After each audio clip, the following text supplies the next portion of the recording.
त्याच्यामध्ये जो पहिला प्रकार आहे जो सुरुवातीच्या काही काळामध्ये बऱ्याचशा प्रमाणात लावला गेला तो म्हणजे हेलोसिरियस पुंडॅटस, ज्याचा आतून गराचा रंग जो आहे तो पांढरा आहे आणि बाहेरून सालीचा रंग जो आहे तो गुलाबी आहे.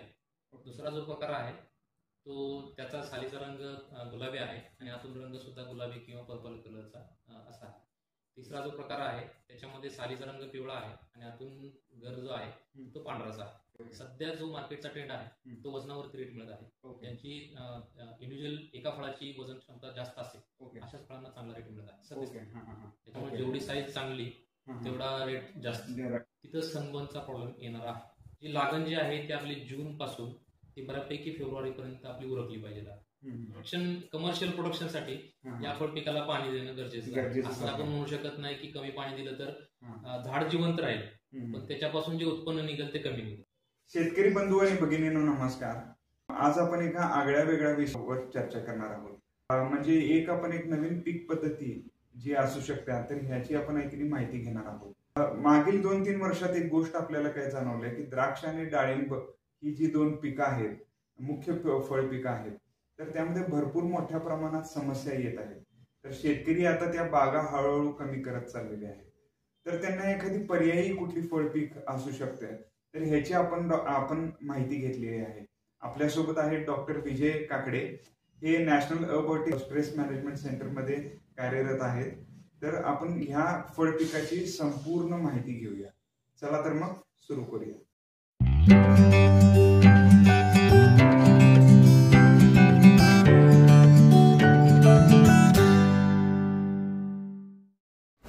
तर सर, हे ड्रॅगन फ्रूट हे जे पीक आहे तर हे म्हणजे उगम कुठला आहे त्याचा आणि नेमकं म्हणजे हे कशा पद्धतीचं पीक आहे? जसं की आपण सुरुवातीमध्ये सांगितलं, डाळिंब द्राक्ष आपल्याकडे भरपूर प्रमाणात घेतलं जात आहे. गेल्या काही वर्षांमध्ये ड्रॅगन फ्रूट एक नवीन आपल्या फळपिकांच्या यादीमध्ये समावेश झालेला आहे. तर ड्रॅगन फ्रूट विषयी बोलायचं झालं तर हे एक पीक तसं दक्षिण आणि मध्य अमेरिकेत तिथून उगम पावलेले फळपीक आहे आणि तिथून मग बऱ्याचशा देशांमध्ये मग याचं वितरण झालेलं आहे. तर ड्रॅगन फ्रूट आपण जसं बोलायचं झालं तर एक निवडुंग परिवारातीलच एक फळ आहे आणि सध्या बऱ्याचशा देशांमध्ये शेतकऱ्यांना एक ड्रॅगन फ्रूटच्या लागवडीपासून एक चांगला दिलासा मिळत आहे. सांगायचं झालं तर विविध वातावरणामध्ये येणारे आणि विविध प्रकारच्या मातीमध्ये चांगल्या पद्धतीने येणारे एक फळ पीक म्हणून याची एक नोंद घेण्यात येत आहे. तरी जे ड्रॅगन फ्रूटचे प्रकार आहेत याच्यामध्ये बऱ्यापैकी जे आपल्या देशामध्ये लावले जात आहेत ते मुख्यतः 3 ते 4 प्रकारचे ड्रॅगन फ्रूटचे प्रकार लावले जात आहेत. त्याच्यामध्ये जो पहिला प्रकार आहे जो सुरुवातीच्या काही काळामध्ये बऱ्याचशा प्रमाणात लावला गेला तो म्हणजे हेलोसिरियस पुंडॅटस, ज्याचा आतून गराचा रंग जो आहे तो पांढरा आहे आणि बाहेरून सालीचा रंग जो आहे तो गुलाबी आहे. दुसरा जो प्रकार आहे तो त्याचा सालीचा रंग गुलाबी आहे आणि आतून रंग सुद्धा गुलाबी किंवा पर्पल कलरचा असा आहे. तिसरा जो प्रकार आहे त्याच्यामध्ये सालीचा रंग पिवळा आहे आणि आतून गर जो आहे तो पांढराचा आहे. तर सद्यस्थितीला जास्त प्रमाणात जी लागवड करण्यात येत आहे ते दुसऱ्या प्रकारचे म्हणजे ज्याची सालीचा रंग जो आहे तो गुलाबी आहे आणि गराचा रंग सुद्धा गुलाबी आहे. त्याचप्रमाणे काही शेतकरी नवीन शेतकरी जो तिसरा प्रकार मी सांगितला ज्याची साल पिवळी आहे आणि गर पांढरा आहे त्याच्याकडे वळताना दिसत आहे. आणि मुख्यतः सांगायचं झालं ज्या ड्रॅगन फ्रूटचा गर पांढरा आहे त्या जातीची लागवड कमी होताना दिसत आहे. ओके. त्यामागचं मेन कारण काय आहे? कारण सांगायचं झालं तर मुख्य म्हणजे एकतर गुलाबी रंग हा जास्त अट्रॅक्टिव्ह असल्यामुळे त्याच्यामुळे त्याला मार्केटमध्ये डिमांड जास्त आहे कम्पेअर टू आपला पांढरा गराचा असणारी. दुसरं रिझन सांगायचं झालं तर पांढऱ्या जो प्रकार आहे तो हलकासा आंबूस आहे आणि जो गुलाबी आहे तो हलकासा गोड म्हणा किंवा त्याला थोडीशी चव असल्यामुळे लोक त्याच्याकडे जास्त अट्रॅक्ट होत आहेत किंवा लहान मुलं अजून अट्रॅक्ट होत आहेत. ते एक रिझन आहे की त्याच्यामुळे पांढऱ्या जे गुलाबी गराचा जो प्रकार आहे तो वाढताना दिसत आहे. आणि सर हे जे येलो नाहीतर पिवळ्या रंगाचं जे फळ येते तर ह्याची चव कशी असते? त्याची बऱ्यापैकी जी एकतर पिवळा कलर हा जे आपले बाकीचे जे प्रकार आहेत त्याच्यापासून एकदम वेगळा. सालीचा रंग पिवळा त्याच्यामुळे तो दिसताना खूप अट्रॅक्टिव्ह दिसतोय. गर त्याचा पांढराचा आहे, पण चवीला तो अजून गोड असल्यामुळे तो अजून प्रेफर केला जाऊ शकतो. ओके सर, बऱ्याच वेळेला काय होते की निवडुंग म्हटलं की विषारी, एखादं विषारी वनस्पती म्हणजे त्यापासून आपण एक 4 हात लांब असतोय, तर आता त्याचीच ही फळं आपण खातोय, तर म्हणजे त्या मागचं शास्त्र काय आहे? निवडुंग म्हटलं की पहिल्यांदा आपल्याला ते नागफणी आपल्या डोळ्यासमोर येऊन जाते की एक काटेरी वनस्पती. पण ड्रॅगन फ्रूट एक असं एक पीक आहे त्याच्यामध्ये फळांना काटे नाहीये, बरोबर, किंवा जे आपण कूस म्हणतो तशी अजिबात आढळली जात नाही. फक्त ड्रॅगन फ्रूटची एकच जात आहे हायलोसिरियस मॅग्लॅन्थस, ज्याच्यामध्ये पिवळी साल आहे आणि त्याला काटे आहेत. पण ती जास्त लागवडीखाली नाहीये. ज्या काही जाती, ज्या काही व्हरायटीज लागवडीखाली आहेत त्यांना एकालाही कूस नाही किंवा काटे नाहीये. त्यामुळं तशी भीती आपल्या मनात अजिबातच नाही लागवड करताना. दुसरं सांगायचं झालं तर याच्यामध्ये बिटालिन्स कंपाऊंड जास्त आहे. म्हणजे आपलं जे शुगर बीट मध्ये जो रंग येतो गुलाबी, तोच जो कंपाऊंड आहे तोच कंपाऊंड ड्रॅगन फ्रूट मध्ये सुद्धा आहे. याच्या व्यतिरिक्त फिनॉलिक्स कंपाऊंड, फिनॉल्स खूप जास्त आहे त्याच्यामुळे. त्याच्यामुळे हे जे अँटीऑक्सिडंट गुणधर्म आपण जे ड्रॅगन फ्रूटला म्हणतोय ते मेनली मुख्यतः या 2 कंपाऊंड्समुळे येत आहे. त्याच्यामुळे आपल्या शरीरात सुद्धा हे चांगलं आहे. आणि साखरेचं प्रमाण खूप कमी आहे, पाण्याचं प्रमाण खूप अधिक आहे, याच्यामध्ये जवळपास 90% पाणीचं आहे. त्याच्यामुळे शरीराला खूप चांगलं लाभदायी ठरू शकते. ओके, तर सर हे जे पीक आहे तर आता आपण ह्याची माहिती घेतली की म्हणजे वेगवेगळ्या पद्धतीची म्हणजे रंग म्हणा, त्यामध्ये बरेचसे भिन्न प्रकार आहेत त्यामध्ये. तर शेतकऱ्यांनी म्हणजे कशाच्या आधारावर ठरवावं की कुठली लागवड करावी? सध्या सर्वात खूप महत्वाचा आणि चांगला प्रश्न विचारलेला आहे. तर सध्या शेतकऱ्यांनी जे विचार करायचा आहे ते मार्केटमध्ये कोणत्या जातीला, कोणत्या कलरला प्रेफरन्स आहे तो विचार करूनच आपली जात निवडायची आहे. सध्या जर बघितलं तर लाल, आतून जो मी सांगतोय गुलाबी कलरचा जो गर आहे त्याला जास्त डिमांड आहे किंवा साईजला खूप डिमांड आहे. तर या 2 गोष्टी लक्षात ठेवूनच ती जात शेतकऱ्यांनी निवडावी. सध्या आपल्याकडे जर सध्या पाहिलं तर जम्बो रेड म्हणून आहे की ज्याची साईज खूप मोठी होत आहे. ठीक आहे, मोर दॅन 500 ग्रॅम आहे किंवा ऍटलिस्ट ऍव्हरेज जे मिळेल आपल्याला ते 300 ग्रॅम तर मिळूनच जाईल. तर अशा पद्धतीची जर जाती असतील त्यांचीच निवड करावी. ज्यांची साईज 300 ग्रॅमच्या खाली आहे त्याला मार्केट व्हॅल्यू भेटणार नाही, त्यामुळे त्या जातींची निवड न करा. ओके सर, म्हणजे मार्केट व्हॅल्यू हे एकच निकष असू शकते की प्रोडक्शन म्हणा, नाही तर उत्पादन घ्यायची जी काही वेगवेगळ्या पद्धती आहेत, म्हणजे एखादी जात सोपी असते, एखादी जात हाताळायला थोडी अवघड असते, त्याच्यावर अवलंबून असेल, किंवा सॉइल म्हणा, वातावरण म्हणा, एखाद्या जातीसाठी पोषक असेल तसं असू शकतं. पण ड्रॅगन फ्रूट मध्ये सद्यस्थितीला तर असं काही पाहण्यात आलं नाही. सध्या जो मार्केटचा ट्रेंड आहे तो वजनावरती रेट मिळत आहे. ज्यांची इंडिव्हिज्युअल एका फळाची वजन क्षमता जास्त असेल अशाच फळांना चांगला रेट मिळत आहे सध्या. त्याच्यामुळे जेवढी साईज चांगली तेवढा रेट जास्त असं आपण म्हणू शकतो. आणि आतल्या घराचा रंग कुठला? घराचा रंग गुलाबी असेल तर अधिक मिळू मिळते, आणि थोडंसं पांढरं जे आहे ते थोडंसं पाठीमागे पडत आहे. जर पांढऱ्यामध्ये जरी चांगली साईज असेल त्याला पण चांगला रेट मिळत आहे. ओके, आणि त्या तुलनेनं जो पिवळ्या रंगाचा जो ड्रॅगन फ्रूट आहे त्याचा दर कसा? सुरुवातीला जसं मी सांगितलं की पिवळा हा खूप दिसायला खूप अट्रॅक्टिव्ह आहे, त्यामुळे सद्यस्थितीला किंवा यावर्षी जर मार्केट पाहिलं तर पिवळ्याला जास्त रंग रेट भेटलेला आहे कम्पेअर टू आपला लाल गुलाबी असेल किंवा पांढरा असेल. Okay okay. तर सर, ह्या ड्रॅगन फ्रूटची ही जी शेती आपण करतोय, ही जी लागवड जी करतोय, तर ह्याला कुठल्या पद्धतीचं म्हणजे माती म्हणा किंवा तापमान म्हणा किंवा वातावरण, कुठलं वातावरण मानवतंय? जसं आपल्या महाराष्ट्रातलं म्हटलं किंवा आपल्या भारत देशातलं म्हटलं तर आपल्या महाराष्ट्रामध्ये जसं पाहतोय आपण एक काळ्या प्रकारची किंवा क्ले टाईप सॉइल हे जास्त प्रमाणात आहे. मुरमाड ज्याच्यामध्ये रॉकी टेक्स्चर आहे तशा प्रकारची माती किंवा जमीन जास्त प्रकारची आहे. तर जसं जर आपण जर सद्यस्थितीला ड्रॅगन फ्रूटचा जर एरिया जर मॅप केला तर बऱ्यापैकी जिथे मुरमाड जमीन जास्त आहे अशा भागात खूप चांगल्या पद्धतीने ड्रॅगन फ्रूटचं कल्टिव्हेशन घेतलं आहे. त्याचसोबत जिथे जमीन काळी आहे, काळ्या प्रकारची जमीन आहे, त्या काळ्या जमिनीमध्ये सुद्धा चांगल्या प्रकारची लागवड ड्रॅगन फ्रूटची घेतली जात आहे. फक्त काळजी एकच घ्यायची आहे, ड्रॅगन फ्रूटला जास्त पाणी खपत नाही. पाण्याचा निचरा हा रूट झोन पासून जिथं मुळं आहे तिथून व्यवस्थित झाला पाहिजे. त्यामुळे मुरमाड जिथं जमीन असेल तिथं नक्कीच पाण्याचा निचरा हा योग्य पद्धतीने होईल. पण जिथे काळी जमीन आहे, जिथं जी माती पाणी धरून ठेवणार आहे, तिथं आपल्याला पाण्याचा निचरा कसा होईल, कसा करता येईल त्याची काळजी घेतली पाहिजे. आता याच्यासाठी आपण काय करू शकतोय, एक जे आपण गादी वाफा म्हणतो, जर मुरमाड माती असेल तर गादी वाफा जास्त मोठी करण्याची गरज नाही. तिथं जर सुरुवातीच्या काळामध्ये पहिल्या 2-3 वर्षामध्ये जर 3 फुटी रुंद, 3 ते 4 फुटी रुंद आणि अर्धा फूट उंच जरी गादी वाफा असेल तर तो मुरमाड जमिनीसाठी चांगला आहे. जसं वय जुनं, बागेचं वय जुनं होत जाईल तसा हा बेड आपला वाढत जाईल. म्हणजे 5 फुटी होईल, 6 फुटी होईल. पण उंची जर अर्धा फूट असेल, 1 फूट असेल तर मोर दॅन सफिशियंट आहे मुरमाड जमिनीला. तीच जर काळी जमीन असेल तर तिथं बेडची हाईट आपल्याला बऱ्यापैकी 2 ते 3 फूट या दरम्यान ठेवली पाहिजे, जेणेकरून पाण्याचा निचरा योग्य पद्धतीने करता येईल. ओके.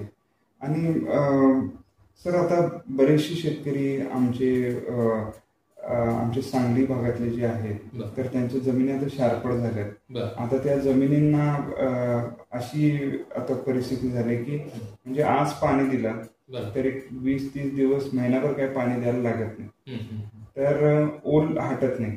तर अशा ठिकाणी शेतकऱ्यांनी ड्रॅगन फ्रूटची लागवड करावी की ही अयोग्य आहे जमीन? नाही, शारपट जमिनीमध्ये तसं पाहिलं तर अजून ड्रॅगन फ्रूटच्या ट्रायल्स अजून झाल्या नाहीत. शारपट जमिनीमध्ये कसा रिस्पॉन्स राहील. पण जर एक हार्डी आपण जर नेचर पाहिलं ड्रॅगन फ्रूटचं, तर आपण त्या प्रकारच्या जमिनीमध्ये एक ट्रायल बेसिसवरती आपण लागवड करायला काय हरकत नाही. आणि सुरुवातीच्या काळामध्ये आपल्याला म्हणजे 1 एकरावरती 2 एकरावरती लागवड न करता एखाद्या छोट्या बेसिसवरती आपण लागवड करून जर त्याचा रिस्पॉन्स 1 वर्ष पाहिला, त्या बेसिसवरती आपण पुढे जाऊ शकतो. एक 2-3 रोपं म्हणा किंवा एखाद्या गुंठ्यामध्ये लागवड करून बघितली, 10 गुंठ्यामध्ये लागवड करून बघितली आणि त्या बेसिसवरती आपण मग कसा रिस्पॉन्स आहे पहिल्या वर्षी, कारण पहिल्या वर्षामध्येच ड्रॅगन फ्रूटची ग्रोथ किंवा वाढ ही चांगल्या पद्धतीने दिसून येते. जर तसे काही प्रॉब्लेम्स असतील त्या जमिनीमध्ये तर आपण त्या बेसिसवरती आपण डिसिजन घेऊ शकतो. कारण एक हार्डी क्रॉप आहे, काही प्रमाणात शारपट जमिनीमध्ये येऊ शकतो, पण असे अजून काही ट्रायल झाले नाही जेणेकरून आपण त्याच्यावरती कन्फर्म काय सांगू शकतो. ओके. तर सर, आता आमच्या इथं सांगलीचा जो पूर्वेकडचा भाग आहे तर तिथं चुनखड जमिनीचं प्रमाण मोठ्या प्रमाणात आहे, दिसून येते. तसंच इथं ह्या तालुक्यात पण बारामतीच्या आपल्याला ते दिसून येते पडल्याच्या साईडला. तर अशा चुनखडयुक्त जमिनीमध्ये आपण ड्रॅगन फ्रूट या पिकाची लागवड करू शकतो का? हा, तेच जसं मी सांगितलं, शारपट जमीन असतील किंवा चुनखड जमीन असतील, सद्यस्थितीला जे ड्रॅगन फ्रूटची लागवड झालेली मुरमाडमध्ये जास्त झालेली, काळ्या जमिनीमध्ये रिलेटिव्हली कमी झाली.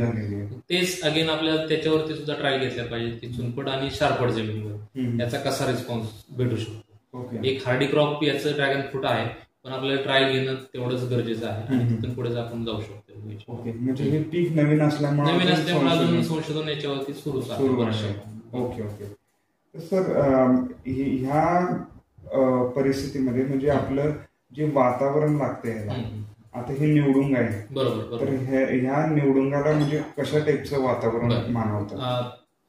तसं जर पाहिलं तर हे एक ट्रॉपिकल, जिथे पाऊस जास्त आहे, इथून असा या विविध जातींचा उगम आढळला किंवा डायव्हर्सिटी आढळली आहे आणि तिथून मग ड्रायलँड एरियाजमध्ये हे क्रॉप शिफ्ट झालेला आहे. जसं की आपला महाराष्ट्राचा मान बाग घ्या, तर आता सध्या बऱ्यापैकी आपल्या ज्या बागा आहेत त्या ड्रिपच्या खालीच आहे. त्याच्यामुळे खूप चांगल्या पद्धतीचा रिस्पॉन्स या फळपिकाला मिळत आहे. जिथं पाणी कमी आहे तिथे सुद्धा या फळपिकाचा रिस्पॉन्स चांगला दिसत आहे. तर जिथं ट्रॉपिकल क्लायमेट आहे, म्हणजे दिवसाच्या आणि रात्रीच्या टेम्परेचरमध्ये जास्त फरक नाही, किंवा जिथं आपलं कोकणचं वातावरण आहे अशा भागामध्ये सुद्धा खूप चांगल्या पद्धतीनं लागवड केली जाऊ शकते.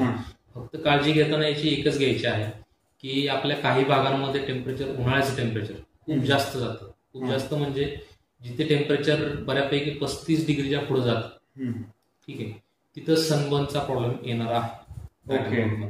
सनबर्न काय आहे तर बऱ्यापैकी बाकीची फळं जी आहेत, बाकीच्या फळ पिकांमध्ये सनबर्नचा प्रादुर्भाव मेनली फळांवरती होतो. बरोबर. पण ड्रॅगन फ्रूट मध्ये सनबर्नचा प्रॉब्लेम त्याच्या फांद्यांवरती होतो. ओके. तर याच्यामध्ये काय होतं, जेव्हा टेम्परेचर 35 डिग्रीच्या वरती जातं, 40 डिग्रीच्या वरती जातं, तेव्हा फांद्या पिवळ्या पडू लागतात आणि त्या हळूहळू सडू लागतात. ओके. ठीक आहे. त्यामुळे जिथं आपल्या महाराष्ट्रामध्ये बऱ्यापैकी एरियाजमध्ये हा प्रॉब्लेम येणारच आहे. कारण आपल्याकडे उन्हाळ्याचं टेम्परेचर बऱ्यापैकी 35च्या पुढे जातेच. बरोबर. पण त्याच्यावरती उपाय म्हणून एकतर आपण जे केवलिन राहतं पावडर, त्याचा युज करू शकतोय. ओके. किंवा काही शेतकऱ्यांना, जे डाळिंबाचे शेतकरी आहेत किंवा जे द्राक्षाचे शेतकरी आहेत, बऱ्यापैकी आच्छादन किंवा शेडिंग आपण म्हणतो त्याचा उपयोग करतात. तर ड्रॅगन फ्रूटमध्ये शेडिंग वापर करून आपण 100% सनबर्न कमी करू शकतो.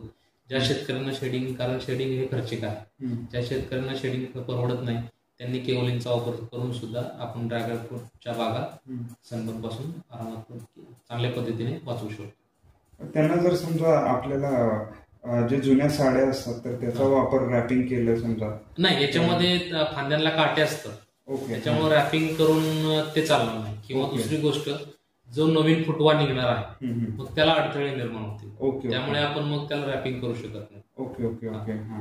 बऱ्यापैकी बागा ज्या आहेत त्या उन्हाळ्यामध्ये, जसं की एप्रिल मे या 2 महिन्यामध्ये सनबर्नचा प्रादुर्भाव आढळून येतो. तसा जून मध्ये जसा पाऊस चालू होतो तशा हळूहळू बागा रिकव्हर होत जातात. फक्त काळजी एवढीच घ्यायची की सनबर्न जास्त प्रमाणात होऊ नये आणि ज्या फांद्या सडलेल्या आहेत सनबर्नमुळे त्या जून मध्ये छाटल्या गेलेल्या पाहिजेत. अशा पद्धतीने आपण योग्य जर काळजी घेतली की ज्या सनबर्न झालेल्या फांद्या आहेत त्या छाटल्या पाहिजेत, केवलिनचा वापर केला किंवा शेडिंगचा वापर केला तर सनबर्नचा प्रॉब्लेम आपण कमी करू शकतो. सर, आपल्या महाराष्ट्रात बऱ्याच ठिकाणी असा प्रॉब्लेम आहे की जवळपास 45 डिग्री पर्यंत टेम्परेचर जात आहे. तर अशी आता 45 डिग्री गाठणे काय आता खूप मोठी गोष्ट नाही आहे, ती दरवर्षीच आपण गाठतोय. तर अशा जिल्ह्यांमध्ये, अशा तालुक्यांमध्ये म्हणजे कशा पद्धतीचं नियोजन आपल्याला करावं? आता खूप चांगला प्रश्न विचारला आहे. बऱ्यापैकी ड्रॅगन फ्रूटची जी आपण इमेज अशी झाली म्हणतोय की हे खूप टॉलरंट क्रॉप आहे किंवा रेजिस्टंट क्रॉप आहे. तर आपल्याला जिथे टेम्परेचर, जसं तुम्ही प्रश्न विचारला की 40 डिग्रीच्या टेम्परेचरमध्ये जो एरिया आहे तिथे लागवड करताना कशी काळजी घेणे, काळजी घेणं खूप महत्वाचं आहे. कारण जेव्हा आपण लागवड करतो आणि जेव्हा टेम्परेचरचा इफेक्ट पडतो त्याच्यावरती, त्या जे झाडं असतील किंवा ते फांदे असतील पिवळे पडायला लागतात, सडायला लागतात. तर असे प्रॉब्लेम बऱ्याचशा शेतकऱ्यांना आलेले आहेत. तर तिथे काळजी एवढीच घ्यायची आहे, जी लागण जी आहे ती आपली जून पासून ती बऱ्यापैकी फेब्रुवारी पर्यंत आपली उरकली पाहिजे. ज्या लागणी फेब्रुवारी पासून, काही शेतकरी फेब्रुवारीमध्ये लागण करतात, मार्चमध्ये करतात, इव्हन एप्रिलमध्ये पण करतात. मग त्यावेळेस आपण इंटरक्रॉप थ्रू, आंतरपिकांथ्रू सनबर्नचा प्रादुर्भाव रोखू शकतोय. म्हणजे त्यावेळेस आपण जर उन्हाळी बाजरी किंवा मका जर लागवड केली ड्रॅगन फ्रूट सोबत, तर त्याची सावली पडून त्या ड्रॅगन फ्रूटला आपण वाचवू शकतोय. ज्यांची लागवड जूनची आहे किंवा जून ते डिसेंबरची आहे त्यांची बऱ्यापैकी झाडं मोठी झाली असतील, त्यामुळे त्या बागेमध्ये सुद्धा आपण अशा काही पिकांची लागवड घेऊन सनबर्नचा प्रादुर्भाव कमी करू शकतोय. किंवा जसं सांगितलं की केवलिनचा आणि शेडिंगचा उपयोग करून आपण बागांची व्यवस्थित काळजी घेऊ शकतो सनबर्न पासूनची. ओके. पण हा टेम्परेचरचा जसा मुद्दा सांगितला, याची काळजी घेणं खूप गरजेचं आहे. म्हणजे तिथे हलगर्जी करून उपयोग नाही. ओके. आणि असं पण होऊ शकत नाही की बाबा हे त्यावेळी पाणी जर समजा कमी पडलं तर ते तग धरून राहू शकतं. पाणी याच्यामध्ये कसं आहे, सनबर्नचं आणि पाण्याचं हे बऱ्यापैकी थोडंसं उलट रिलेशन आहे. बरं. जर सनबर्न होत असताना आपण जर पाणी वाढवत गेलो, कारण याच्यामध्ये जसं आपण हे कॅम्प पद्धतीचं झाड आहे, ठीक आहे, तर हे काय करतं, दिवसभर आपलं जे क्लॅडोड्स आहे ज्याच्यातून पाणी बाहेर पडतं ते बंद ठेवतं. ओके. म्हणजे आपण जे पाणी दिलेलं आहे ते दिवसभर पाणी त्याच्या फांद्यांमध्येच राहणार. ओके. जर ते पाणी बाहेर गेलं नाही तर तो इव्हॅपोरेटिव्ह कुलिंगचा इफेक्ट होणार नाही. ओके. त्याच्यामुळे पाणी आतच राहिल्यामुळे ते पाणी टेम्परेचरमुळे गरम होत राहतं आणि सनबर्न वाढत जातं. मग त्यामुळे आपण जर त्या उन्हाळ्यामध्ये जर बागेला पाणी कमी केलं तर तो एक उपाय राहतो की बागेमधील उन्हाळ्यामध्ये पाणी कमी करून आपण सनबर्नचा प्रादुर्भाव कमी करू शकतो. आणि जसं सांगितलं की बाकीचे 2-3 उपाय आहेत त्यासोबत आपल्याला करायचेच आहे. सर, हे सनबर्निंगचं जे इश्यू तुम्ही सांगितला, जी समस्या आहे, तर त्यामध्ये तुम्ही कॅम सायकल जी आहे फोटोसिंथेसिसची, प्रकाश संश्लेषणाची, तर ह्याबद्दलही तुम्ही त्यामध्ये उल्लेख केला. तर ती सायकल नेमकी काय आहे? Camp cycle camp photosynthetic pathway म्हणजे काय आहे की बरीचशी बाकीची जी आपली फळपिकं आहेत ते दिवसभर आपले क्लाउड्स उघडे ठेवतात, ओपन ठेवतात, म्हणजे जेणेकरून पानं आहेत आणि पानामध्ये एक आपण दरवाजा थोडक्यात म्हणून तो उघडा ठेवला जातो. त्या दरवाजामधून जो हवेतील जो CO2 आहे तो आत घेतला जातो आणि प्रकाश संश्लेषण करून त्याच्यातून परत ते पाणी जे आहे वॉटर वेपर बाहेर निघतात, जेणेकरून ते थंड पण राहते आणि प्रकाश संश्लेषण पण चालू राहते. पण या फळपिकामध्ये काय असतं, हे जी क्रिया आहे ती रात्रीची चालू असते. याचे जे क्लाउड्स असतात ते रात्री ओपन असतात, रात्री उघडे असतात. म्हणजे दिवसभर बंद आणि रात्रीचे उघडे. जे काय फोटोसिंथेसिस आहे ते रात्रीचं होतं. ओके. म्हणजे जे दिवसभर सूर्यप्रकाश ते साठते ते साठवून घेते स्वतःच्या पानांमध्ये आणि फांद्यांमध्ये आणि रात्री क्लाउड स्टोमॅटो ओपन करून रात्रीच्या प्रोसेस या चालू असतात. म्हणजे पर्णरंध्र रात्री करून. ओके. म्हणून त्यामुळं रात्रीचं टेम्परेचर पण कमी असतं, त्यामुळे पाण्याचा लॉस कमी होऊन जातो. ओके. म्हणून निवडून कमी पाण्यामध्ये सुद्धा तग राहते. पण प्रोडक्शन, कमर्शियल प्रोडक्शनसाठी या फळपिकाला पाणी देणं गरजेचं आहे. असं आपण म्हणू शकत नाही की कमी पाणी दिलं तर झाड जिवंत राहील, पण त्याच्यापासून जे उत्पन्न निघेल ते कमी निघेल. ओके. उत्पन्नासाठी आपल्याला जेव्हा त्या पाण्याची गरज आहे तेव्हा दिलीच पाहिजे. पावसाळ्यामध्ये याची फ्लॉवरिंग फ्रुटिंग असते.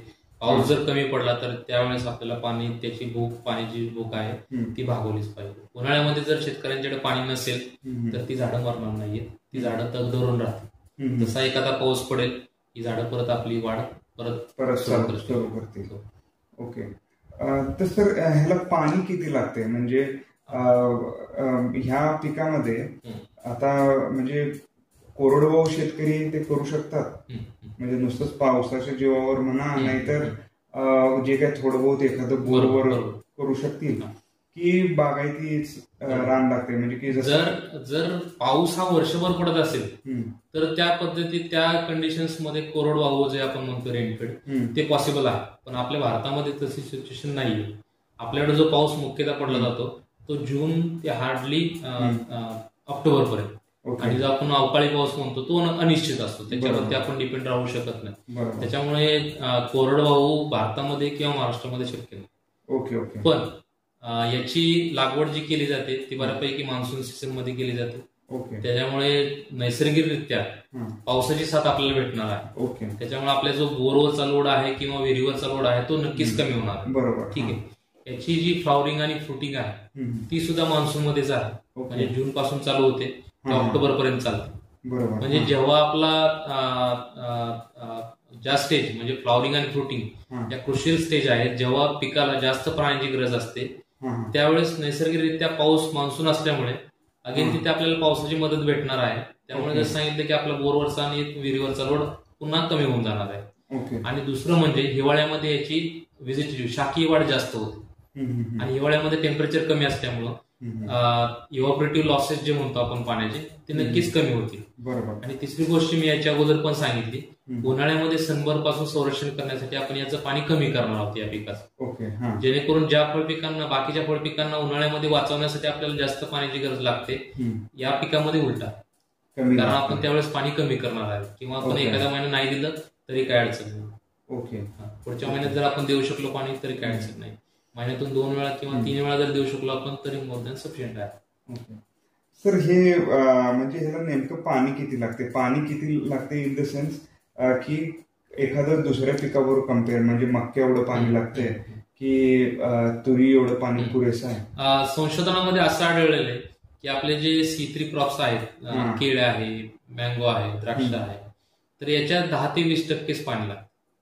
त्यांच्या 10 ते 20%. कारण याची at a time root zone जो आहे तो खूप मोठा नाही. हार्डली याचे रूट्स जे आहेत, मुळं जे आहेत ते हार्डली एक 90 सेंटीमीटर 100 सेंटीमीटर पर्यंत जातात. पण जे त्याच्यापैकी 50 ते 60% जे ऍक्टिव्ह रूट झोन जो आहे तो बऱ्यापैकी 30 ते 60 सेंटीमीटर मध्येच आहे. त्याच्यामुळे आपल्याला जास्त डेप्थ मध्ये पण पाणी द्यायची गरज नाही.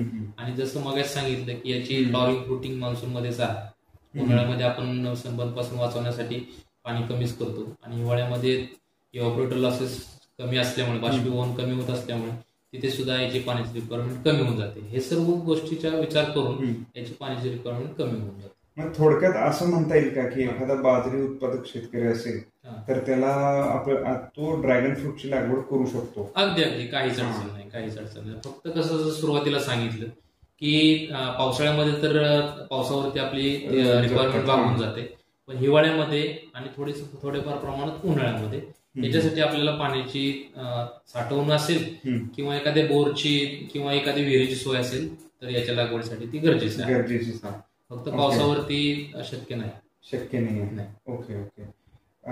तर सर आता ह्याच्यासोबत हिवाळ्यात पाण्याचं नियोजन कसं करतात? जसं सुरुवातीला मी सांगितलं की हिवाळ्यामध्ये याची शाखाही वाढ होत असते, व्हिजिटिव्ह ग्रोथ होत असते, त्यामुळे आपल्याला नियमित पाणी देणं गरजेचं आहे. मग मुरमाड जमीन असेल तर आठवड्यातून 2 वेळा द्या किंवा 3 वेळा द्या पाणी, पण गरजेचं आहे. काळ्या जमीन असेल तर आठवड्यातून 1 वेळा द्या किंवा 2 वेळा द्या, पण याच्यामध्ये नियमित पाणी जे आहे हिवाळ्यामध्ये ते दिलं गेलं पाहिजे, जेणेकरून त्याची शाखी वाढ थांबणार. कारण जेवढं पाणी आपण कमी करू तेवढं शाखी वाढ, त्याच्या शाखी वाढीवरती इफेक्ट होणार आहे. त्याच्यामुळे पाणी फक्त याच्यामध्ये एवढं लक्षात ठेवायचं आहे, वापसा कंडिशन जे आहे त्याच्यामध्ये काय मेंटेन राहिले पाहिजे. जास्त पाणी देऊन पण काही गरज नाही, कारण जसं सुरुवातीला सांगितलं हे क्रॉप जे आहे हे खूप सिलेक्टिव्ह आहे. थोड्या प्रमाणात जरी त्याला पाणी मिळालं तर त्याचा तो इफिशियंट यूज करणार आहे. त्याच्यामुळे पाणी कमी द्या पण नियमित द्या. सर बऱ्याचशा शेतकऱ्यांच्या म्हणजे शेतावर आम्हाला असं दिसलं की काही शेतकरी म्हणजे ड्रीपचा वापर करतात पाणी देण्यासाठी. काही शेतकरी जे असतात की काही शेतकरी काय करतात की ड्रीप जशी द्राक्षाला वर लावलेली असतात, एलिव्हेटेड असतात थोडं जमिनीपेक्षा, असं ड्रीपची पोझिशन असते. काही शेतकऱ्यांच्या ठिकाणी म्हणजे जमिनीलगतच त्यांनी ड्रीप लागवड म्हणजे ड्रीप केलेली असते. मग योग्य पद्धत कोणती? तसं काही अडचण नाहीये, जेणेकरून वरती कशासाठी घेतात, जेणेकरून काही क्लॉगिंग वगैरे किंवा सॉइल पार्टिकल्स त्याच्या ड्रिपर्स मध्ये जाऊन हे रोखण्यासाठी बऱ्यापैकी काही लोक वरती घेऊन जातात किंवा ऑपरेशन्सला काही प्रॉब्लेम नाही, वेडिंग करताना वगैरे असं काही अडचण येऊ नये म्हणून वरती घेतली जाते. पण तसं असं काही स्पेसिफिक नाहीये. त्या शेतकऱ्यांना वाटत असेल की वरती लावली तर चांगला अनुभव येतो, त्यांनी वरती लावावी, खाली जरी राहिली तरी तसं काही अडचण नाही. काही असं काही टेक्निकल कुठलाही बाधा नाही असं काही अडचण. सर ह्यामध्ये फक्त याच्यामध्ये 2 गोष्टी आहेत. काही जण म्हणतात की ऑनलाईन बेटर आहे का इनलाईन बेटर आहे, तर असं अनुभवानुसार आढळलं आहे दोन्ही ड्रिपर्स जे आहेत योग्य आहेत. सुरुवातीला वाटायचं की जर आपण इनलाईन घेतली म्हणजे 1.5 फुटावरती जर ड्रिपर असेल तर सुरुवातीच्या काही काळामध्ये म्हणजे पहिल्या 1 वर्षामध्ये जे 2 प्लांट मधले जे ड्रिपर आहेत तिथे वॉटर लॉस होऊ शकतो. पण जेव्हा ह्या पिकाची चांगली वाढ होते म्हणजे 3 वर्ष किंवा 3 वर्षापेक्षा जुनी, तेव्हा त्या ड्रिपरचाही आपल्या पाण्यासाठी त्या झाडांना उपयोग होऊन जातो, त्यामुळे तिथे वॉटर लॉस होत नाही. मग जो आपला वॉटर लॉस होतोय तिथं आपण काही सुरुवातीला वर्षामध्ये इंटरक्रॉप घेऊन जसं झेंडू आहे त्या ठिकाणी जर झेंडू लावून दिला तर त्या पाण्याचा पण वापर आपण करू शकतोय, जेणेकरून आपण इनलाईन ड्रिपर पण टाकू शकतोय आणि ऑनलाईन ड्रिपर पण टाकू शकतोय याच्यामध्ये. ओके सर, ह्याच्या व्यतिरिक्त आता हे पीक किती दिवसात म्हणजे आपल्याला फळ द्यायला चालतं? तसं पाहिलं जर व्यवस्थापन जर योग्य असेल तर लागवड जर जूनची लागवड असेल तर पुढच्या जूनमध्ये किंवा पुढच्या हंगामामध्ये जून ते ऑक्टोबर या हंगामामध्ये तुम्हाला नक्कीच त्याच्यामध्ये फ्लॉवरिंग आणि फ्रुटिंग बघायला मिळेल जर तुम्ही आपलं व्यवस्थापन व्यवस्थित असेल तर. बांधणी योग्य त्या वेळेला झाली असेल, छाटणी योग्य त्या वेळेला झाली असेल तर नक्कीच आपल्याला पहिल्या वर्षामध्ये जसं सांगितलं की जूनची जर लागवड असेल तर पुढच्या जून ते ऑक्टोबर महिना म्हणजे 1 वर्ष ते 1.5 वर्ष या काळामध्ये तुम्हाला चांगली म्हणजे बऱ्यापैकी फ्लॉवरिंग फ्रुटिंग दिसून येईल. पण जे चांगलं उत्पादन आहे ते नेक्स्ट इयर पासून म्हणजे 1-2.5 वर्षापासून बऱ्यापैकी चांगलं उत्पादन मिळू शकतं. पण ज्यांचं व्यवस्थापन चांगलं झालेलं आहे त्यांचं पहिल्या वर्षापासून सुद्धा उत्पादन चालू होऊ शकतं. आता सर बऱ्याच वेळेला काय होतंय की हे फळ पीक जी शेतकरी लावतात तर त्यांनी म्हणजे त्यांच्या मनामध्ये थोडी काही शेतकरी लावायला थोडी घाबरतात. त्या मागचं मेन कारण असं असते की 3 वर्ष नाहीतर हे 1-1.5 वर्ष त्यामधनं काहीच उत्पन्न येणार नाही. तर मग अशा वेळी आंतरपिकांचा त्यांनी कधी कधी लाभ घेतात जेणेकरून जोखीम थोडी कमी व्हावी, हातात थोडे पैसे खेळते राहावेत म्हणून. तर ह्या ड्रॅगन फ्रूट सारख्या पिकामध्ये ज्यामध्ये एवढं कमी पाणी लागते तर अशा पिकामध्ये आंतरपीक करता येते का? नक्की आंतरपीक करू शकतोय. फक्त काळजी एकच घ्यायची आहे ड्रॅगन फ्रूटला लाईटची खूप जास्त गरज आहे. म्हणजे आपला जो सूर्यप्रकाश जो आहे तो जास्त गरजेचा आहे. याच्यामध्ये ड्रॅगन फ्रूटमध्ये सावली निर्माण झाली आंतरपिकाद्वारे. जसे करून काही सुरुवातीच्या काळामध्ये शेतकऱ्यांनी याच्यामध्ये शेवगा लावला गेला, मिल्या डोब्या घेतल्या गेल्या. तर ज्या आंतरपिकांचे आहे ड्रॅगन फ्रूट पेक्षा जास्त आहे अशी आंतरपिकं आपल्याला अवॉइड करायची आहे. ही एक काळजी घ्यायची आहे. कारण सावली जर पडली तर त्या बागेमध्ये फक्त ड्रॅगन फ्रूटची आपल्याला शाखीय वाढ दिसताना दिसेल, पण त्याच्यामध्ये फ्लॉवरिंग किंवा फ्रुटिंग ही खूप कमी किंवा नाही म्हटलं तर चालेल अशी स्थिती होऊ शकते. आता हा एक मुद्दा झाला आंतरपीक घेताना. दुसरा मुद्दा म्हणजे ड्रॅगन फ्रूट एक नवीन आहे फळपीक आपल्या इथलं, आणि त्याच्यामध्ये सध्याच्या म्हणजे मागच्या काही 5 ते 10 वर्षामध्ये इन्सेक्ट पेस्ट म्हणा किंवा रोग याचं प्रमाण कमी आहे. सद्यस्थितीला मागच्या 2-3 वर्षाचा विचार केला तर हे प्रमाण वाढताना दिसत आहे. तर जेव्हा आपण इंटरक्रॉप घेणार आहोत तर त्याच्यामध्ये आपण समजा मका जर घेतला, मक्यामध्ये लष्करी अळी असते, तर मक्यावरची लष्करी अळी मग ड्रॅगन फ्रूट वरती पण येणार आहे. असं नाही की मक्यामधली लष्करी अळी फक्त मक्यामध्येच राहील, ती ड्रॅगन फ्रूट मध्ये पण येणार आहे. त्याच्यामुळे मग आंतरपीक घेताना आपल्याला हे लक्षात ठेवायचं आहे, जे रोग आंतरपिकावरती आहेत ते रोग किंवा ते इन्सेक्ट पेस्ट ते ड्रॅगन फ्रूट वरती मुख्य पिकांवरती सुद्धा येणार आहे. त्यामुळे शेतकऱ्यांनी आंतरपीक घेताना एवढीच काळजी घ्यायची आहे की आंतरपीक घेणं 100% सक्सेसफुल आहे. याच्यामध्ये फक्त काळजी एवढीच घ्यायची आहे की त्याच्यावरचे रोग म्हणा, कीडक म्हणा, हे योग्य पद्धतीने नियोजन त्याचं झालं पाहिजे. सर, ही तो एरवी ज्यावेळी आपण बाकीची पिकं म्हणतोय, आता जसं ऊसात आपण एखादं आंतरपीक पालेभाज्यांचं केलं वगैरे असं केलं, तर त्यामध्ये कसं असते की पालेभाज्यांना ऊसाला जेवढं पाणी लागते आणि पालेभाज्यांना जेवढं पाणी लागते ते जवळपास सेमच आहे. पण ह्या केसमध्ये ह्याला खूप कमी पाणी लागते. तर अशा कमी पाण्याचा हा जो एकक आहे, तर ह्यासाठी मग कुठलं पीक आंतरपीक याच्यामध्ये जर आपण पाहिलं तर बऱ्यापैकी सुरुवातीला जसं आपलं हे आहे, आपली जर जूनची लागवड आहे त्याच्यामध्ये बऱ्याच जणांनी याच्यामध्ये जे आपलं आलं आहे त्याची लागवड यशस्वीरित्या केलेली आहे. त्याच्यानंतर हिवाळ्यामध्ये आपल्या झेंडूची लागवड खूप चांगल्या पद्धतीने केलेली आहे. कारण आपल्याला काही वेगळं पाणी द्यायचं नाही. जिथं आपले ड्रॅगन फ्रूटचे ड्रिपर्स आहे तिथेच आपल्याला झेंडूची रोपं लावून द्यायची आहे. किंवा इनलाईन ड्रिपर असेल तर जसं मग सांगितलं मध्ये जर झेंडूची रोपं लावून दिली तर त्याच्यासाठी काही वेगळं पाणी द्यायची गरज नाही. जे आपण ड्रॅगन फ्रूटला जे पाणी देणार आहे थोडंसं मोटर जास्त वेळ चालवून आपण दोन्ही पिकांची व्यवस्थित पद्धतीनं जी पाण्याची जी गरज आहे ती भागवू शकतो. राशी गवार आहे, अशा पद्धतीची जी पिकं आहेत ज्यांना पाण्याची रिक्वायरमेंट खूप जास्त नाही, अशा आंतरपिकांची लागवड आपण याच्यामध्ये यशस्वीरित्या करू शकतो. आणि त्यामध्ये म्हणजे थोडं पाणी जास्त झालं तरी काही जास्त अडचण नाही, कारण आपण ऑलरेडी आंतरपीक आहे तर ते बऱ्यापैकी पाणी जे आहे ते डिस्ट्रीब्युट होतं.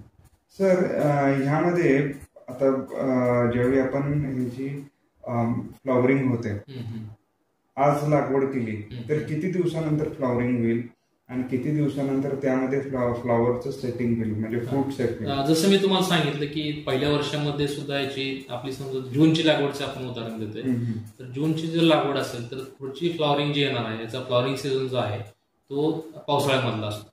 जून मध्ये फ्लॉवरिंग चालू होते ते ऑक्टोबर-नोव्हेंबर पर्यंत चालते. आपली जर लागण जर जूनची असेल तर नक्की पुढच्या जूनमध्ये आपले जर व्यवस्थापन योग्य असेल तर नक्कीच पुढच्या जूनमध्ये याच्यामध्ये फ्लॉवरिंग फ्रुटिंग भले ते कमी प्रमाणात असेल पण फ्लॉवरिंग फ्रुटिंग तुम्हाला बघायला मिळेल. ठीक आहे. मग हे पहिल्या वर्षामध्ये बऱ्यापैकी पहिले तो सीझन जो चालणार आहे 6 महिने, म्हणजे तेव्हा तुमची बागेचं वय झालं असेल 1 ते 1.5 वर्ष. बरोबर. मग या काळामध्ये काय बरेचसे शेतकरी ज्यांनी 1 टन उत्पादन घेतले, 2 टन उत्पादन घेतलेलं, 3 टन उत्पादन घेतलेले पहिल्या 1 ते 1.5 वर्षामध्ये सुद्धा. बरोबर. आता फ्लॉवरिंग टू हार्वेस्टिंग जर बोलायचं झालं तर समजा 1 जूनला जर तुमच्या बागेमध्ये बर्ड इंडक्शन झालं किंवा बर्ड दिसायला सुरुवात झाली तर बऱ्यापैकी ते 40 ते 45 दिवसामध्ये हार्वेस्टिंगला येऊन जातं. म्हणजे 1 तारखेचा जो बर्ड आहे तो बऱ्यापैकी 15 जुलैपर्यंत तुमचा हार्वेस्टिंगला येऊन जाईल. नंतर दुसरा जो फ्लश येतो तो बऱ्यापैकी 15 ते 20 जूनला येऊन जाईल. म्हणजे एक 10 ते 20 दिवसाच्या अंतराने याच्यामध्ये जवळपास पावसावरती डिपेंड करून जर पाऊस जर नॉर्मल असेल तर बऱ्यापैकी 6-7 फ्लश येतात. आणि जर पाऊस थोडासा जसं यावर्षी झालं तर ते फ्लशचं प्रमाण आहे किंवा फ्लॉवरिंगचं जे प्रमाण आहे ते कमी होऊन जातं. दुसरा फ्लश जो आहे तो बऱ्यापैकी 10 ते 20 जूनला येऊन जाईल. मग त्याच्या हार्वेस्टिंग परत जुलैच्या एंडिंगला जाईल. तिसरा फ्लश जो आहे तुमचा तो जुलैच्या पहिल्या आठवड्यात येऊन जाईल. मग त्याची हार्वेस्टिंग ऑगस्टच्या बऱ्यापैकी 20 तारखेच्या आसपास होईल. म्हणजे अशी सायकल जून पासून चालू होते ते ऑक्टोबर नोव्हेंबर पर्यंत चालू राहते. ओके सर, बऱ्याच वेळेला काय होते की ओके आता आपण ज्यावेळी हे सगळं पद्धतशीर नियोजन करतोय तर काय होते की आपल्याला एक अपेक्षा असते की थोडं यील्ड यावं, नाही तर त्यातून उत्पन्न यावं, म्हणजे हे जे कष्ट आहेत तर त्याचे उत्पन्नामध्ये रूपांतर व्हावं. तर ह्या नवीन पिकाचा म्हणजे उत्पन्नाचा जो भाग आहे तो कसा आहे? नाही, याच्यामध्ये जर सांगितलं की बऱ्याचशा जर पिकांचं बोलायचं झालं की आपलं मँगो आहे, डाळिंब आहे, ग्रेप्स आहे, बऱ्यापैकी जे फ्लश असतात किंवा फ्लश म्हणूया आपण, एक नाही तर दोन असतात. म्हणजे मँगोच्या हार्वेस्टिंग तुमची किती वेळा होते? एक नाही तर दोन वेळा मॅक्सिमम. ठीक आहे. तर याच्यामध्ये जसं मी सांगितलं, याच्यामध्ये जवळपास जर चांगला जर पाऊस असेल तर बऱ्यापैकी 6 ते 7 वेळा येऊन 8 वेळा पण तुम्ही हार्वेस्टिंग करू शकता. म्हणजे तुमचा सीझन जो चालू होणार आहे तो 15 जून पासून हार्वेस्टिंगचा सीझन चालू होणार आहे, तो जवळपास नोव्हेंबर पर्यंत चालणार. ठीक आहे. तर हा खूप मोठा सीझन आहे. मग या सीझन मध्ये जवळपास तुम्ही जसं सांगितलं की 7 ते 8 वेळा तोडणी करू शकता. मग याच्यामधून उत्पन्न हे खूप चांगल्या पद्धतीने होतं, कारण एकरी बऱ्यापैकी याच्यामध्ये आपण 600-700 पोल आपण करू शकतो, लागण करू शकतो. म्हणजे आपण जर पहिल्या वर्षी जरी पाहिलं, इव्हन म्हणजे 1 किलो जरी एका पोलवरती पकडला आपण, ठीक आहे, तर ते जवळपास 1 टनावरती जातं. 700 जर पोल पकडलं, आता 1 किलो मध्ये जर आपली फळं पकडली तर 3च फळं बसतील त्याच्यात 300 ग्रॅमची. ठीक आहे. तर नक्कीच पहिल्या 1.5 वर्षामध्ये तुम्हाला एका झाडावरती तर ऍटलिस्ट 3 फळं, तर कोणीही म्हणू शकतं की 3 फळं तर आरामात लागू शकतील. फक्त व्यवस्थापन चांगला असेल तर. जर जसं मी हे उत्पन्न खूप कमी प्रमाणात सांगितलं आहे तर खूप चांगल्या पद्धतीचं उत्पन्न आपण याच्यामध्ये घेऊ शकतो. सर, आता बरेच शेतकरी ज्यावेळी एखादं म्हणजे फळ पिकांचं लागवड करतात, जसं की सीताफळ वगैरे, तर शास्त्रज्ञांचं असं रिकमेंडेशन असते की पहिला बहार धरू नका, किंवा हे असंच हे आंब्यामध्ये पण असंच असते, डाळिंबामध्ये पण असंच असते. तर मग तसं काहीसं ड्रॅगन फ्रूट मध्ये पण असते का? नाही, कोणत्याही गोष्टीला, इव्हन आपल्या माणसांमध्ये सुद्धा आपण एक एज लिमिट डिसाईड केलेलं आहे की 18 वर्ष मुलीचं झालं पाहिजे, 21 वर्ष मुलाचं झालं पाहिजे. हा नियम सगळीकडे लागू होतो. तर शक्य तसं पाहिलं तर जर पहिल्या वर्षी जरी सीझन घेतला नाही किंवा वर्षाच्या अगोदर जरी सीझन घेतला नाही तर त्याची काही अडचण नाही. जर सांगितलं की काही जणांची लागवड समजा जर नोव्हेंबरची असेल, ठीक आहे, तर त्यांच्या पुढच्या सीझन मध्ये जून ते नोव्हेंबर हा आपला सीझन आहे, त्याच्यामध्ये नक्कीच त्या बागांना फुलं येणार आहेत, फळं येणार आहेत.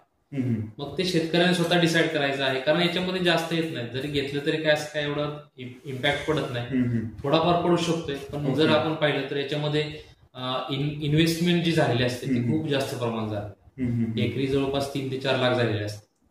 शेतकरी कधी पण हाच विचार करणार की मला कशा पद्धतीने जेवढ्या लवकरात लवकर उत्पादन, कारण 3 लाख 1 वर्ष आपल्याला इन्व्हेस्ट करायचे आहे आणि त्याच्यानंतर आपल्याला उत्पादन मिळणार आहे. तो विचार जर केला तर तसं काय अडचण नाही घेतली तरी, फक्त काळजी एवढीच घ्यायची आहे. जरी उत्पादन भेटत असला तर आपला जर फर्टिलायझर डोस जर आपण व्यवस्थित मॅनेज केलं, बऱ्याच वेळा काय होतं आपण उत्पन्न घेतो पण त्या प्रमाणात आपण जर फर्टिलायझर डोस जर दिला तर मला नाही वाटत तशी काय अडचण येईल. ओके. सर, ह्यामध्ये हे जे पीक आहे हे निवडुंग आहे. निवडुंगाचं पीक आपण शक्यतो कधीच कुठल्या शेतकरी घेत नाही. बरोबर. आणि त्यात ते आपण मुख्य आपल्या शेतामध्ये लावणार. बरोबर.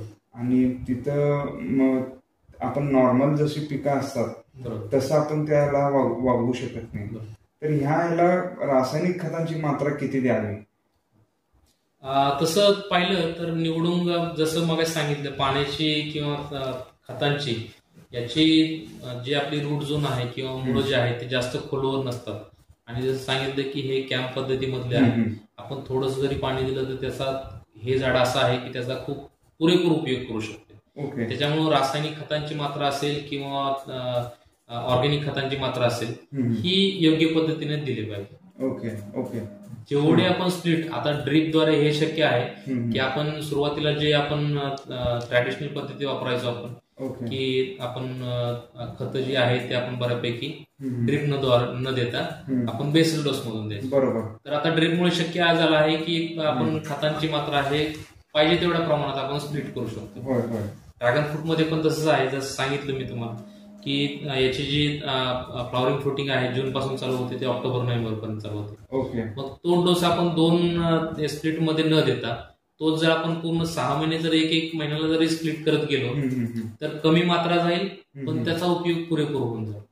म्हणजे 1 किलो एकदम न देता 1 किलो आपण टप्प्याटप्प्याने 6 भागामध्ये जर विभाजन केलं त्याचं तर त्याचा जो उपयोग आहे तो पुरेपूर होऊन जाईल आणि त्याचं इफिशियन्सी वाढेल, त्याचे लॉसेस जे आहेत ते कमी होऊन जाईल. कारण माझी खाण्याची क्षमता आणि आपण जे दिलेलं पाणी आहे ते शेवटी काही प्रमाणात झाड घेणार आहे, काही प्रमाणात बाष्पीभवनात जाणार. त्याच्यामुळे आपले जे फर्टिलायझर जे आपण बाष्पीभवनातून जे घालवतोय ते आपण त्याचा लॉस आपण कमी करू शकतो. सर मग ह्यामध्ये काय म्हणजे फर्टिलायझरची किती मात्रा लागते, म्हणजे एनपीके याच्यामध्ये कसं जातं, याच्यामध्ये बऱ्यापैकी जो आपण जेव्हा लागण करतो, जेव्हा आपण पोल आपण उभे करतो त्यावेळेस याच्यामध्ये बेसल डोस जो आहे तो भरला जातो. बेसल डोस मध्ये आपलं शेणखत असेल ते बऱ्यापैकी एक 10 ते 20 किलो पर पोल, म्हणजे 4 झाडं किंवा 3 झाडं असतील तिथे दिली पाहिजेत. त्याच्यासोबत आपण सुरुवातीला स्लो रिलीजिंग फर्टिलायझर, त्याच्यामध्ये मग डीएपी असेल, ज्याने त्यावेळेस कारण सुरुवातीच्या झाडांमध्ये सुरुवातीच्या परिस्थिती याच्यामध्ये वयामध्ये झाडांना मुळांची वाढ करायची आहे, सोबत त्यांची शाखीय वाढ पण झाली पाहिजे. म्हणून मग स्लो रिलीजिंग, कारण त्यांची कॅपॅसिटी पण एवढी जास्त नसते की एकदम दिलेलं फर्टिलायझर आपण शोषण करतील. त्याच्यामुळे स्लो रिलीजिंग फर्टिलायझर डीएपी आपल्याला दिलं पाहिजे आणि डीएपी मधून जे आपल्याला न्यूट्रिएंट्स पाहिजेत नायट्रोजन आणि फॉस्फरस तो झाडांना दिला जातो. त्याच्यामुळे बेसल डोस मध्ये हा डीएपी गेला पाहिजे. सोबत मग तुम्ही निंबोळी पेंड आहे ती टाकू शकता, वर्मी कंपोस्ट कोणी शेतकरी असतील ते टाकू शकतात, किंवा जर एखाद्या शेतकऱ्याला जर आपलं कोंबड खत टाकायचं असेल ते पण त्यावेळेस टाकू शकतात. आता हे झालं बेसल डोस. दुसरं जेव्हा आपण पुढचं आपण जे ड्रीप इरिगेशन थ्रू जे आपण फर्टिगेशन माध्यमातून जे खतं देणार आहोत त्याच्यामध्ये मग आपले जे वॉटर सोल्युबल फर्टिलायझर्स आहेत त्याच्यामध्ये जे आपण कॉम्प्लेक्स फर्टिलायझर म्हणतो किंवा कम्प्लीट फर्टिलायझर्स त्याच्यामध्ये 3 न्यूट्रिएंट्स दिले जातील. NPK त्याच्यामध्ये मग आपलं 19-19 असेल तर मग असा डोस जेणेकरून जो एकदा आपण बागेची पिकाची लागण केली त्याच्यानंतर हा 19-19 द्वारे आपण त्याची लागवड जसं मी सांगितलं की पावसाळ्यामध्ये काही स्प्लिट देऊ शकतो आणि हिवाळ्यामध्ये जेव्हा ती शाखाई वाढ असते तेव्हा आपण स्प्लिटमध्ये देऊ शकतो. याची जी रिक्वायरमेंट किंवा याची जी फर्टिलायझर रिक्वायरमेंट जी स्टँडर्डाइज केली आहे ती बऱ्यापैकी 500 ग्रॅम नायट्रोजन गेला पाहिजे वर्षातून झाडांना, 500 ग्रॅम आपला फॉस्फरस गेला पाहिजे पर पोल, आणि 350 ग्रॅम हा पोटॅशियम गेला पाहिजे. तर 500, 550, 350 अशी रिक्वायरमेंट आहे. हा वर्षभर आपला डोस हा विविध माध्यमातून गेला पाहिजे. मग शेणखतातून जाईल तो, त्याच्यानंतर आपला जो जे आपले वॉटर सोल्युबल फर्टिलायझर आहे त्याच्या माध्यमातून हा कम्प्लीट जो डोस आहे म्हणजे जवळपास 1.5 किलो पर्यंत जो कम्प्लीट डोस जो आहे तो विविध माध्यमातून वर्षभरातून तो झाडांना गेला पाहिजे.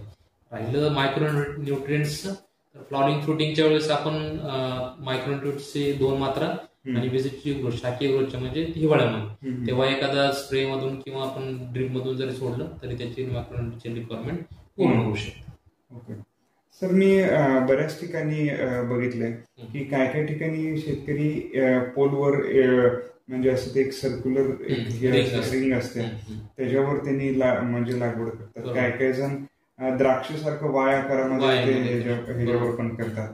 मग कुठली पद्धत? याच्यामध्ये 2 लागवड पद्धती आहेत. एक तर पोल सिस्टम किंवा त्याला मॉपटॉप सिस्टम म्हणतात. त्याच्यामध्ये तुमचा सिमेंटचा पोल असेल त्याच्यावरती मग तुमची सर्क्युलर रिंग असेल किंवा चौकोनी रिंग असेल. फक्त रिंग डिसाईड करताना एवढंच लक्षात ठेवायचं आहे जास्त ओपन स्पेस मिळाला पाहिजे जेणेकरून ती झाडं आहेत ती लवकर त्याच्यातून बाहेर निघतील, ही काळजी घ्यायची आहे. याच्यामध्ये काय होतं, याच्यामध्ये पोलच्या बाजूने 4 रोपं लावली जातात. तर ही एक पद्धत आहे. ठीक आहे. दुसरी जी पद्धत आहे ट्रेलिस सिस्टम किंवा हाय डेन्सिटी प्लांटिंग सिस्टम म्हणू शकतं. त्याच्यामध्ये काय केलं जातं, 10 फुटावरतीच पोल असतो, तो तुमचा अँगल असेल. ठीक आहे. जी लागवड आपण पोलच्या बाजूने करणार आहोत त्या सिस्टम मध्ये 2 पोलच्या मध्ये केली जाते. मग त्याच्यामध्ये आपण एक पूर्ण अशी एक इमॅजिन करायची की भिंत तयार करतोय आपण. 1.5 फुटावरती 2 फुटावरती असे स्टॅगर्ड सिस्टम मध्ये आपण प्लांटिंग केली जातो आणि त्याच्यावरती मग टी बार डेव्हलप करून त्याच्यावरती आपण हे जे ड्रॅगन फ्रूटच्या ज्या फांद्या आहेत ते आपण त्याच्यावरती करणार आहोत. अशा 2 पद्धती आहेत. फरक एवढाच आहे की जी दुसरी सिस्टम आहे ट्रेलिस सिस्टम किंवा वॉल सिस्टम त्याच्यामध्ये रोपांची संख्या ही बऱ्यापैकी 1.5 फूट ते 2 फूट होऊन जाते. आणि जी पोल सिस्टम आहे समजा त्याच्यामध्ये जर 500 पोल असतील तर आपली जर 3 रोपं लावली तर 1,500 रोपं असतील 500 पोलवरती, किंवा 4 रोपं लावली तर 2,000 बसतील. पण ती जर आपण ट्रेलिंग सिस्टम घेतली तर त्याच्यामध्ये बऱ्यापैकी 3 ते 4,000 पर्यंत रोपं बसू शकतात त्याच्यामध्ये. सर, ही लागवडीचं अंतर किती असावं याच्यामध्ये कसं आहे, लागवडीचं अंतर हे आपल्याला घेताना नक्कीच काळजी घेतली पाहिजे, कारण जसं डाळिंबामध्ये सद्यस्थितीला परिस्थिती होत आहे, आपण अंतर खूप कमी केल्यामुळे जे तेलाचा प्रादुर्भाव म्हणा किंवा वीडचा जो प्रॉब्लेम आहे तो खूप वाढताना दिसत आहे. काहीशी अंश परिस्थिती तशी ड्रॅगन फ्रूट मध्ये पण निर्माण होऊ शकते, कारण ड्रॅगन फ्रूट मध्ये सुरुवातीच्या काही काळामध्ये रोगांचं प्रमाण खूप कमी होतं, पण सध्या 2 ते 2 वर्षामध्ये जर पाहिलं तर रोगांचं प्रमाण हे खूप वाढताना दिसत आहे. बरोबर. तर आपण जेवढी क्लोज प्लांटिंग सिस्टम वापरू तेवढा डिझीज स्प्रेड आहे, रोगांचा जो प्रादुर्भाव किंवा स्प्रेड होण्याचं जे प्रमाण आहे ते वाढणार आहे, तेवढी काळजी आपल्याला त्याच्यामध्ये घेतली जाते. आता ऑप्टिमम स्पेसिंग विषयी जर बोलायचं झालं तर मला हे वाटतं की 11 ते 12 2 ओळीमधलं अंतर आणि 7 ते 8 हे 2 रोपांमधलं इव्हन 9 फूट जर ठेवलं तर हे अगदी योग्य ठरू शकतं. 11 ते 12 2 ओळींमधलं आणि 7 ते 9 फूट हे 2 रोपांमधलं किंवा 2 पोलमधलं. ओके. आणि त्याच्या व्यतिरिक्त सर, आता जी वाय पद्धतीनं जे लागवड करतात तर त्याबद्दल सर आपलं काय मत आहे? वाय म्हणा किंवा जी आपली ट्रेली सिस्टम आहे किंवा वॉल सिस्टम आहे त्याच्यामध्ये जी रोपं लावली जातात ती 1.5 फुटावरती 2 फुटावरती 2.5 फुटावरती लावली जातात. तर त्याच्यामध्ये काय आहे, प्रूनिंग हे दरवर्षी योग्य पद्धतीने झाली पाहिजे, कारण प्लांटिंग ही खूप क्लोज आहे याच्यामध्ये, डिझीज स्प्रेड होण्याचे चान्सेस तेवढेच जास्त आहे. रोपांची मात्रा ही बऱ्यापैकी डबल होऊन जात आहे, त्याच्यामुळे फर्टिलायझर डोस सुद्धा आपला त्या प्रमाणात वाढला पाहिजे, इरिगेशन सुद्धा त्या प्रमाणात वाढलं पाहिजे, आणि डिझीज स्प्रेड म्हणा इझिली होऊ शकतोय. त्यामुळे मग आपल्याला त्या बागेमधील काळजी पण त्याच इंटेन्सिव्हली घेतली पाहिजे, त्याच इंटेन्शनने घेतली पाहिजे त्याच्यामुळे. शेतकरी बंधू आणि भगिनींनो नमस्कार. आज आपण डॉक्टर विजय काकडे सरांकडून ड्रॅगन फ्रूट विषयी सखोल मार्गदर्शन आपण घेतलेलं आहे. तर ह्या मार्गदर्शनाचा पुढचा भाग आपण काही दिवसातच आपण आपल्या समोर प्रस्तुत करणार आहोत. तोवर आपली रजा घेतो. धन्यवाद.